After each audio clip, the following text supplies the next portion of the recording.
নির্জন এলাকায় কি করস? এনে তো ভূত থাকে। বেটা কিসের ভূত? ভূতে কি ভূতের ডরায়? তুই তাহলে কি ভূত? আমি তো মজা করছি বন্ধু।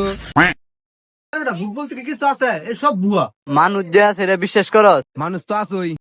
ভূত আছে। তুইও ডরাইছ।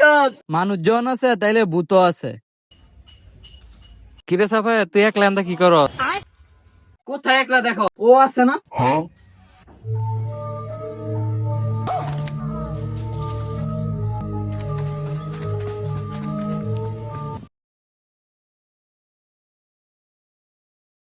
কলা ক